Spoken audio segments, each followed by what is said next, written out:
Hello, this is Elijah Williams, one of the co-developers for the Glados system, and this is a one of two videos that will be released for the system as a sort of guide to understanding it, in case you don't like reading documentation as much or you find it easier to follow along in a video.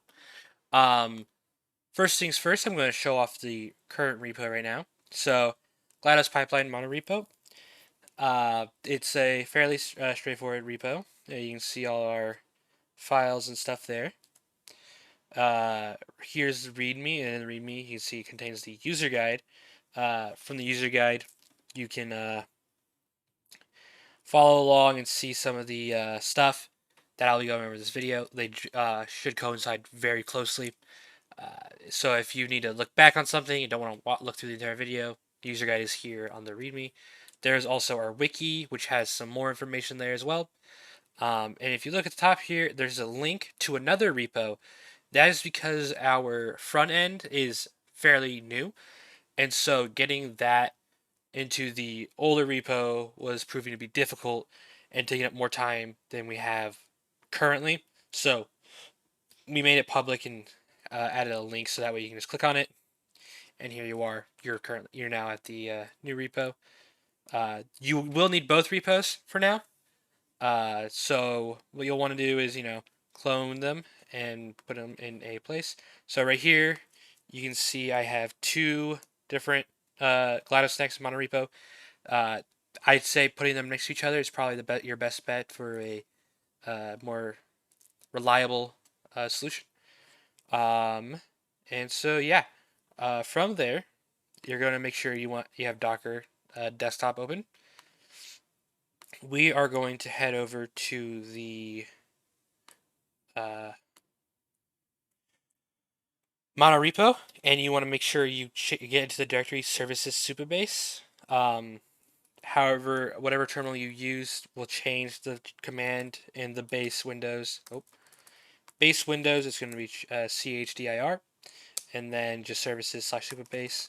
While in here, we're going to do docker compose up -d. And so what that does is it's going to set up the containers for Supabase and the backend and get them up and running. And this will help you later to get for the databases and such. So that's up and running now. You can also look here. Supabase is running. Now we want to go to the Glados Next repo. You can just be right in the very beginning here. You're going to run npm install like that. Not much is going to happen for me because I've already run it, but it'll have that load thing, and you should have a whole bunch of packages that install. Doesn't take too long. It's rather quick. Then after that, what we're going to run is npx prisma. Oh, prisma db push. Now I have already run this, and so it won't do anything for me. But what this does is make sure that the database in your Supabase is set to what we currently have. So if you were to enter that, we can now then go over here to localhost 3000. You will want to click default project and you should see this. If you go to table editor, you should see a table called experiments. Then that's how you know it worked. And then you can see create, name, description, parameters, verbose, all the way down to creator. Now, after doing that, we need to set up our, oh, that's not where I want to go. We go to table and look at storage, and we want to make a bucket. I already have it, experiment files, but this is fairly straightforward as well.